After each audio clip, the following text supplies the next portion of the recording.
Alright, Abbotsford, coming up this week. Another round of fake guns hitting the streets. An Abbotsford man arrested on the downtown east side. He too had a gun, a real one. Our Measles making a comeback, and in sports, plenty of playoff action for UFV volleyball and basketball. In Cari, are we looking at double-digit spring-like weather? Well, Alex, this weekend it's gonna be wet. All coming up this week.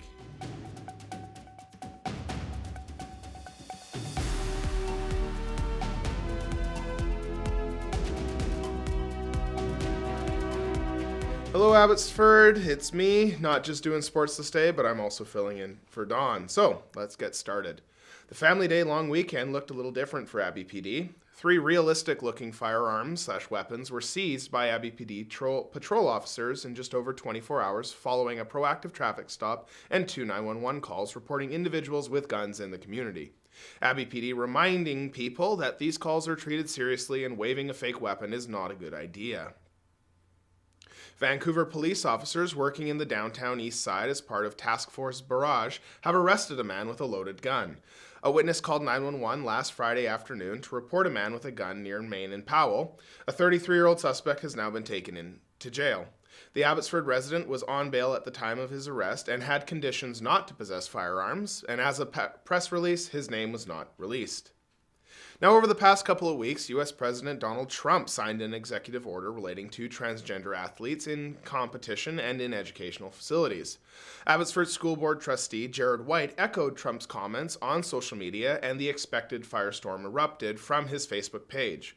White said, "No more biological males in women's/girls sports. No more biological males in women's/girls bathrooms and locker rooms. No more teaching vulnerable children that they can be both genders or neither. Enough. Common sense is making a comeback and it's about time." End quote.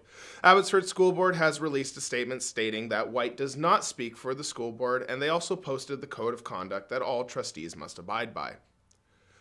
Fraser Valley Healthcare Foundation and Abbotsford Division of Family Practice hosts Health Talks 101, a day of medical enlightenment. This is not only for seniors, but for anyone who, quote, aims to empower the community with the knowledge, fostering a proactive approach to health management.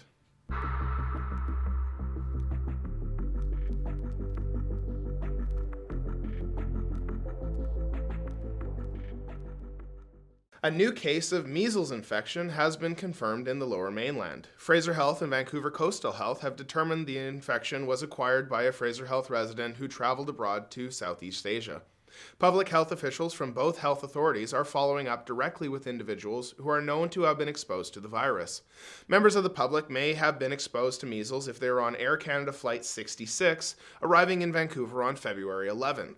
Or if they spent time in the international's arrivals area of YVR, including customs or baggage claims on the same morning. Now, the coldest night of the year is the annual Winterific family-friendly walk in support of local charities serving people experiencing hurt, hunger, and homelessness. Some 200 walkers teamed up, fundraised, walked, and took a moment to look closer because it's cold out there. The walk is Saturday, and there are 2 walks in Abbotsford, Chilliwack. The walk is sponsored by Cyrus Centre.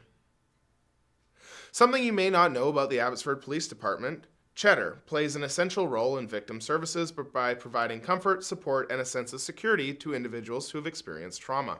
She has been part of the AbbyPD department for a year and a half now, and her impact is extraordinary.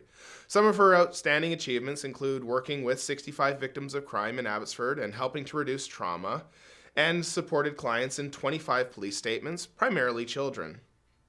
Now coming up, UFV volleyball and hoops headed for the playoffs.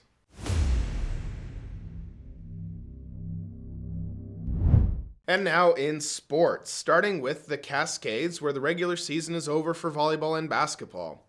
The women's volleyball team clinches the top seed in the conference, a huge accomplishment just 4 seasons after making the jump to the Canada West and U Sports level. The U Sports number 5 ranked Cascades topped the standings with a 17-3 record, while the number 3 ranked Thunderbirds finished at 15-5 in 4th. The Cascades will have home court advantage through their run in the Canada West playoffs after closing out the regular season with a 5-set victory, 11-25, 25-21, 25-20, 24-26, 15-12, over the UBC Thunderbirds on Saturday. The Cascades now await the winner of the play-in series between Trinity Western University and the University of Saskatchewan to find out their quarterfinal opponent. The men's team clinched a spot in the Canada West playoffs on Saturday before they had even stepped on the court. With Thompson Rivers University falling 3-1 to Brandon University, the Cascades clinched that 10th and final spot.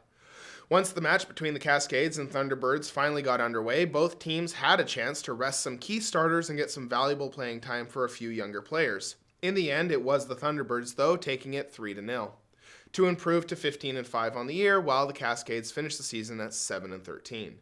Games 1 and 2 of the series are set for this week, and Game 3 will go on Saturday if necessary. Every game will be available live and on demand at CanadaWest.tv. And over to basketball, where the women's Cascades graduating players Maddie Gobet, Nikki Kabuko, Deanna Toucheur, and Google Sadhu made the most of their final regular season home game on Saturday as they helped their team complete a weekend sweep of their local rivals with a 54-40 win over the Trinity Western Spartans. The win sees UFV finish the season with a 15-5 record, while TWU falls to 10-10 on the year. Cascades look ahead to hosting Canada West quarterfinals next Saturday, where they will meet the winner of the 12th seed University of Manitoba and the 5th seeded University of Calgary. With the men's team, Dario Lopez had a game-high 27 points and Takeshi Croak had 10 assists to finish the regular season as the conference leader in assists. But the UFE Cascades dropped an 86-77 result to the Trinity Western Spartans on Saturday in Abbotsford. The Cascades finished the regular season with a 9-11 record, while the Spartans jumped to 12-8. Both teams will now look ahead to the Canada West playoffs. With the result, the Cascades will now travel to Victoria for their play-in round game, where they will play against the University of Lethbridge Pronghorns, with the winner of that game moving on to face the University of Victoria Vikes.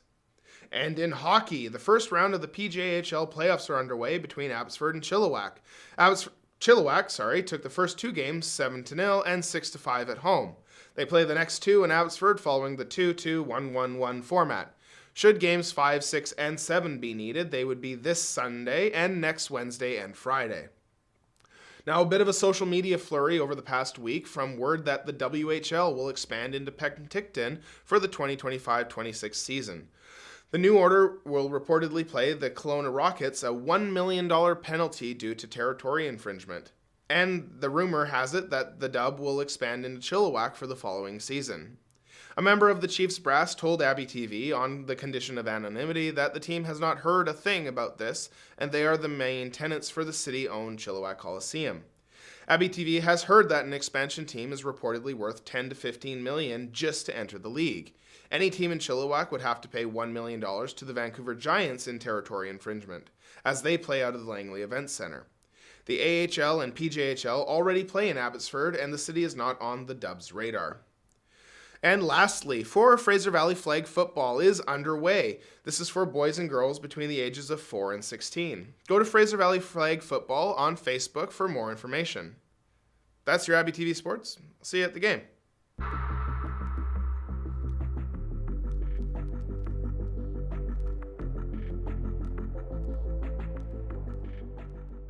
And now abbyTV's weekend weather. Cari, is the spring-like weather going to last? Our weather for this Friday is going to be wet and rainy, with it continuing on into Saturday and Sunday with cloudy periods with soaking rain, is what they're calling for.